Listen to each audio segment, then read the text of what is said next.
নমস্কার বন্ধুরা, পুষ্পতি রান্নাঘরে তোমাদের সবাইকে স্বাগত। দেখো রোজকার মতন আজও রান্নাঘরে চলে এসেছি একটা নতুন ধরনের রেসিপি নিয়ে। আমি একটা স্লাইস পাউরুটি নিয়েছি। স্লাইস পাউরুটিটা আমি বের করে নিয়েছি। দেখো এই পাউরুটিগুলো আমি দিয়ে একটা নতুন রেসিপি করব। তা তোমরা প্রথম থেকে শেষ পর্যন্ত দেখো আমি কিভাবে এই পাউরুটি দিয়ে এই রেসিপিটা বানাচ্ছি। আমি একটা পাউরুটির পিস এইভাবে নিয়ে নিয়েছি। এখানে আমি গাওয়া ঘি নিয়ে নিয়েছি। এই ঘি আমি এই পাউরুটির ওপরে বুলিয়ে নিচ্ছি। দু পিঠটাই একটু অল্প অল্প করে বুলিয়ে নিচ্ছি।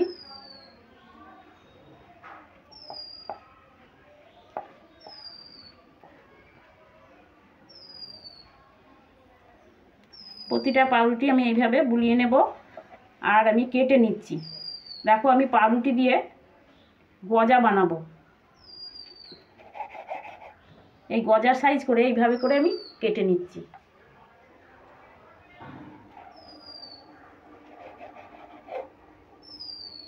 একটা পিসে আমি 4 পিস করছি। তোমরা যদি আরও চওড়া করতে চাও তাহলে 3 পিস করে নেবে। দেখো এইভাবে আমি কেটে নিচ্ছি। প্রতিটা পিসই আমি এই একইভাবে ঘি বুলিয়ে নেব। বন্ধুরা দেখো আমি পাউরুটিগুলো পিস করে করে কেটে নিয়েছি। আর কত সুন্দর লাগছে দেখো। ভাজলে তো আরও ভালো লাগবে। এগুলো আমি এখন তেলে ভেজে নেব। তার জন্য আমি কড়াইতে তেলও বসিয়ে দিয়েছি গ্যাসে। আমি দেখো চিনির সিরাটা করে নিচ্ছি সাইডে। এর জন্য আমি গ্যাসটা ধরিয়ে দিলাম, কড়াই বসিয়ে দিলাম। দেখো এরকম কাপের আমি হাফ কাপ চিনি নিয়েছি। এই চিনিটা আমি দিয়ে দিচ্ছি আর জল দিয়ে দেবো 1 কাপ।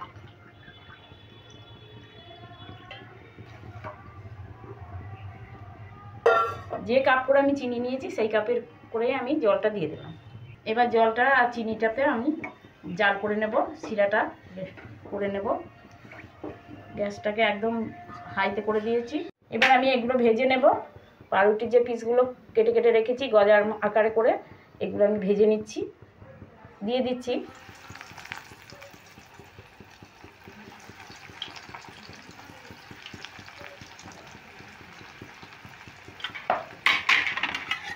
খুব তাড়াতাড়ি চটজলদি হয়ে যাবে।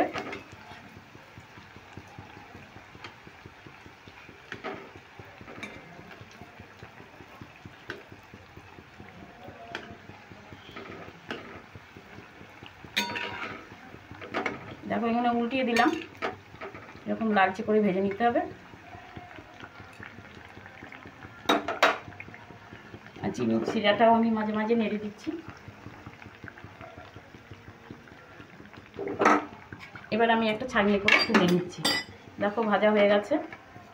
এত তাড়াতাড়ি ভাজা হয়ে যায়।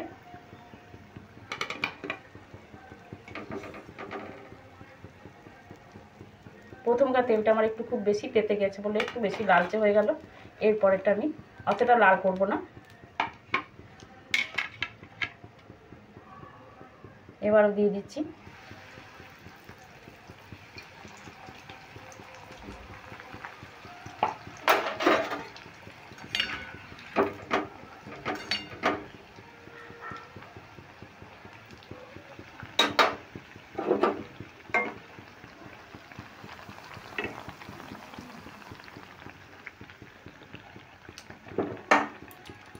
দেখো এগুলো ভাজা হয়ে গেল। এগুলো এতটা লাল করিনি।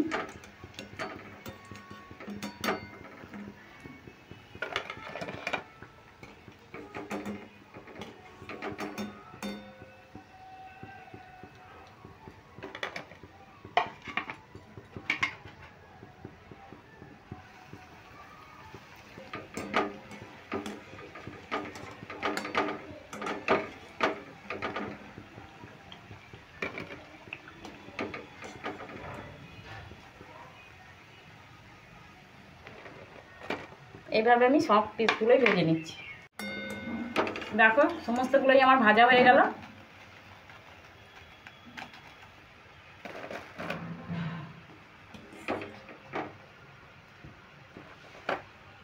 এবার আমি গ্যাসটাকে অফ করে দিচ্ছি।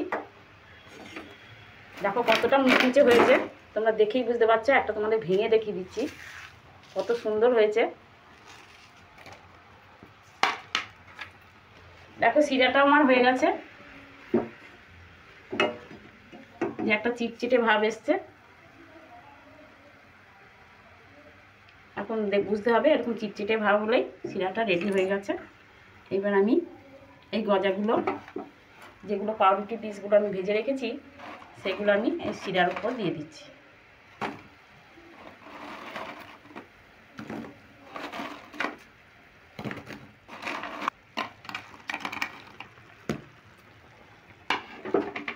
এবার আমি নেড়ে দিচ্ছি একটু।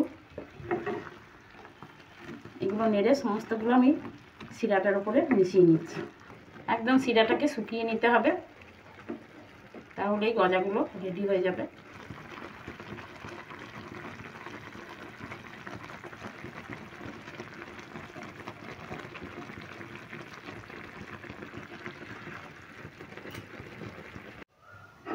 দেখো রসটা একদম এই গজাগুলোর উপরে যে দিয়েছি, গজাগুলোর মধ্যে একদম রসটা শুকিয়ে গেছে। এই এখন আমি নামিয়ে নেব। একদম রসালো গজা আমার একদম রেডি। এবার আস্তে আস্তে আমি নামিয়ে নিচ্ছি। চিনির শিরাটা একদম গজাগুলোর মধ্যে মিশে গেছে। কড়াই থেকে আমি নামিয়ে নিয়েছি। আর দেখো কতটা ভালো লাগছে দেখতে, কত সুন্দর লাগছে, খেতে যে কত সুন্দর লাগবে তা তোমরা একবার করে খেয়ে দেখলে বুঝতে পারবে। তা দেখো কতটা মুচমুচেও হয়েছে। রসালো পাউরুটি দিয়ে গজা একদম 5 থেকে 7 মিনিটের মধ্যেই রেডি হয়ে যায়। এরকমভাবে তোমরা করে খাবে, আশা করি তোমাদেরও খুব ভালো লাগবে। আর বাচ্চারা তো খুবই ভালোবাসবে, ছোটো থেকে বড় সকলেরই ভালো লাগবে। ভালো লাগলে কমেন্ট, লাইক, শেয়ার করতে ভুলবে না।